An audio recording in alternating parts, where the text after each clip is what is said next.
How's it going, everyone? We had some success with the first video, so we thought we'd try it one more time here and see if we can't get a couple more watchers here and see where this thing goes. But we have some packs to open up tonight. We've got 6 of the 1989 Fleer packs, which we've opened in the previous video. 3 cards we're looking for. Again, it's the Bill Ripken Error card, the Ken Griffey Jr. rookie card, and the Randy Johnson Error card, which is also a rookie card. There's a couple different versions of the Bill Ripken card and the Randy Johnson card, which you can learn a little more about in my past video. But we're going to go ahead and open those 6 packs first, and then the grand finale is going to be this baby right here, which is actually a 1980 Topps basketball pack. And we're going to be looking for about 10 different cards in this guy here. I'll go through those once we get to it, but there's some big paydays hopefully in this guy. But we're going to start with the little ones and see where we go. We're going to open up the first packs here. And just to kind of give you a rundown on value on some of these cards in the 1989 Fleer, again, we have that Ken Griffey Jr. rookie card. And that's probably in gem mint condition worth around $25 to $35. It's it's probably the cheapest of the 3 cards. And there's a couple different versions, like I said. The original with the expletive on the bat handle is usually one of the more expensive cards, and then the whiteout version is the more desired of all the different versions of that. You can also go to BillRipken.com to look up all the different versions. It's a pretty cool website. I don't know who runs it, but they have a great example of all the different types of cards in there. So it's pretty cool. Anyway, we're going to start here with this guy, and hopefully you guys can kind of see what I'm pulling here. We're going to start right here with the sticker. Little Royals sticker to start things off. And I'm just going to kind of slowly go through these and let you guys, oh look, they're upside down. So I'm going to let you guys look through them as we look through them. Luis Polonia, nothing there. Chris James. Cecil. You can see these cards are in really good shape. The centering on a lot of them are really good. You can see that guy's almost perfect left to right. Just a little bit off. But let's see, we're still cruising through these here. Looks like they're upside down again. Go back to that. Yeah, and as we're paging through these here, we're kind of looking at, I didn't really explain the Randy Johnson error card. So that's kind of cool because it had like a Marlboro ad in the back of it. And they found that right away as well and had to put they started out with a partial cover of it so you can see like a black drape over it. And that's worth a couple $100 probably in mint condition. And then the full Marlboro ad's probably worth like $3 to $3.50 on that Randy Johnson card. So, there's some value there. With that whiteout card on the Bill Ripken as well, that can fetch up to almost $1,000 in mint condition when it's graded. So pretty cool. There's some pretty good deals here. And I bought this pack of Fleer. There's 36 wax packs in a box. I got it for $20. So really all I got to do is find one of those cards and I can kind of cover what I paid for it, which is really cool. That's why I like this set of cards. It's just, yeah, there's just some good value here. And there's also some dollar cards that kind of come along in here. The Barry Bonds isn't a bad card. There's a Craig Biggio rookie, a Gary Sheffield rookie. And those can pull $1 or $2. I suppose if they were graded, maybe a little bit more than that. But usually you don't want to grade cards that cost more than or less than $20 because that's what it costs to grade them. So unless you're getting some kind of special on it. But we're cruising through these. Not much luck so far in these. I think the best card we've had is Cecil Fielder probably so far. Okay, moving into the third pack here. We got 6 of these total, so we'll blaze through them pretty quick. Just want to make sure they're all the right side here. So when we flip through them. They put these stickers in there, which is pretty cool. I've been opening so many of these, I probably have every team by now.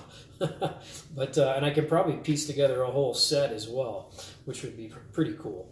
Anyway, we're going through these again. We are Mario Diaz, Scott Geraltz, Searcy, Tim Leary, Oswaldo, Bob Niepper, Jose Canseco. That's a decent card. It's not perfect centering, but it's probably $1. He was a big hit, obviously. Back in the day with all his he was incredible really when he played. I know he did steroids and all of that, but he was a 40-40 guy a couple times. That's really only been done a handful of times, so he just had a ton of raw talent. Obviously the steroids helped a ton. But he was a good player for a little while there. The A's had a great squad, the Bash brothers, him and Mark McGuire, so that was kind of cool. So anyway, I've still got 30 more of these to open. I love Kent Herbeck. I love the Twins, favorite team. It's a cool card. Probably not worth much, but very cool. Jeff Blauser, Wilson, McGuire, Todd Worrell. He was a pretty good closer at one time.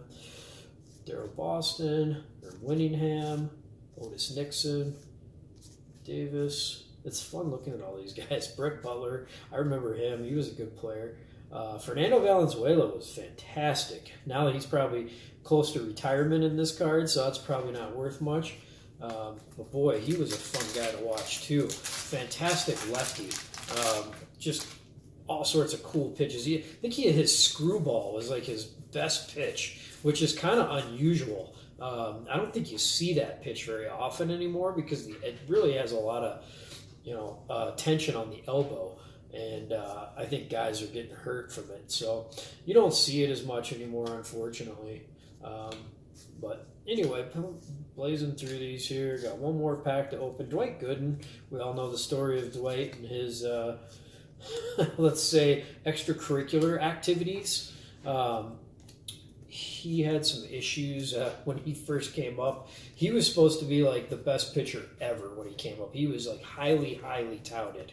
Kind of like LeBron James of baseball. He was just kind of really, really supposed to be incredible. And he was a good player. He just never really panned out to be that excellent, amazing Hall of Fame type guy. All right, last pack. We haven't really pulled much. We're hoping on the final pack we can get something cool here. So, blazing through again. Ozzie Guillen, he was a character. Rob Dibble, Wallace Johnson, Brantley. I think all the big hits are waiting for me in the basketball pack. So, Mike Scioscia, who's now a manager. Jeff Ballard. Man, it's funny to look at these. Mike Scott was a very good pitcher. That's probably not worth much either, but very cool. Dickie Thon, Ken Phelps, Steve Bedrosian. His kid is now playing, and Mitch Williams. So the Wild Thing. Didn't get a whole lot there, guys, unfortunately. But it's always fun to open up these old packs and see what's inside. So I have so many of those Fleer cards laying around. I'm going to try to put an actual set together and see if I can't sell that. So here we go. One more time with the cool 1980 Topps basketball cards. You're going to see here in a minute.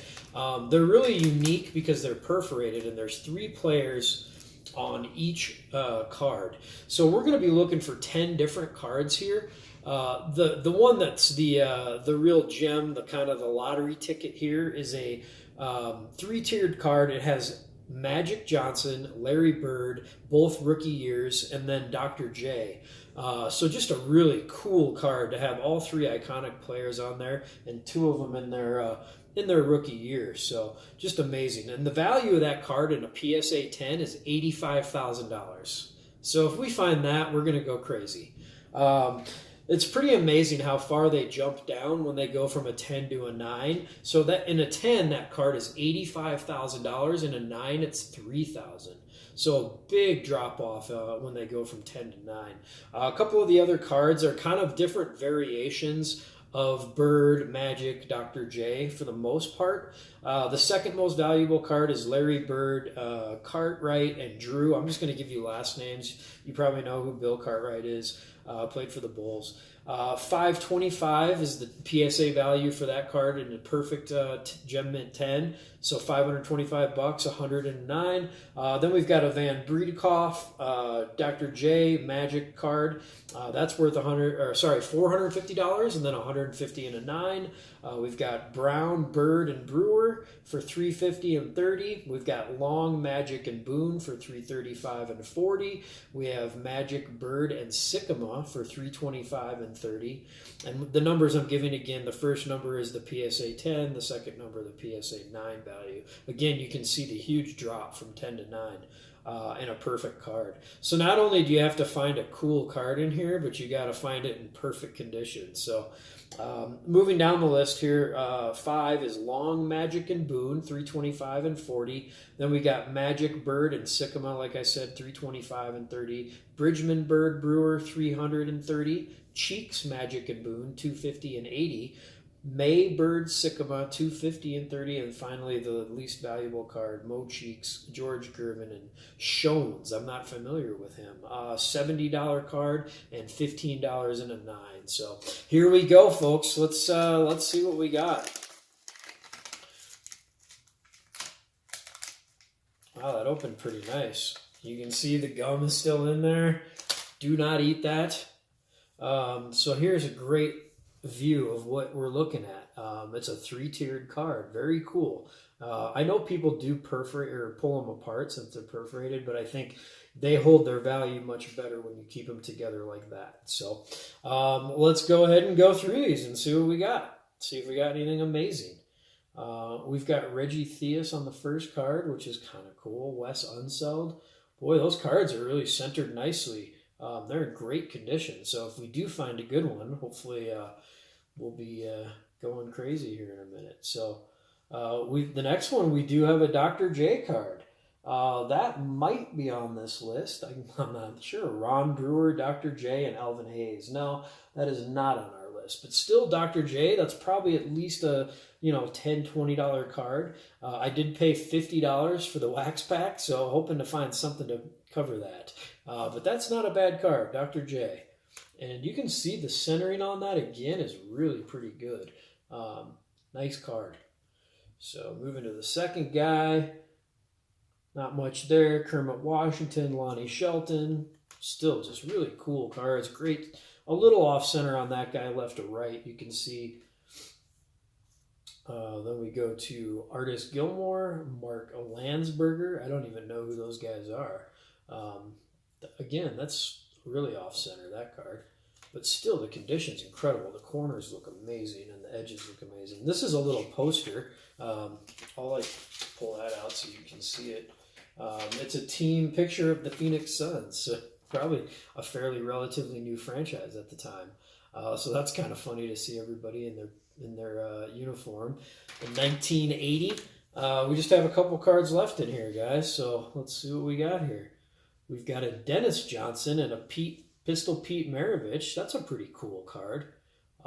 Again, centering's off a little bit, but might be worth a couple bucks. Pistol Pete was an amazing player. Man, I keep pulling these and I see the last name Johnson and I think I'm in the chips. But Eddie Johnson, Ricky Roby, another, it's off-centered a little, but man, the condition of these cards is incredible. Just razor sharp edges.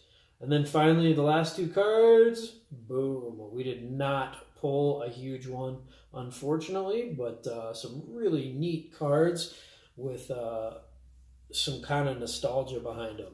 I do have like 3 more of those, so we'll open those sporadically throughout the next couple weeks.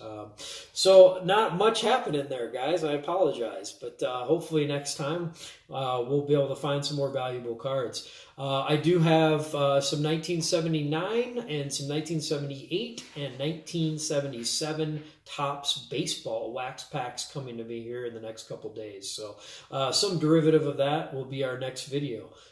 Really appreciate you watching. Thank you.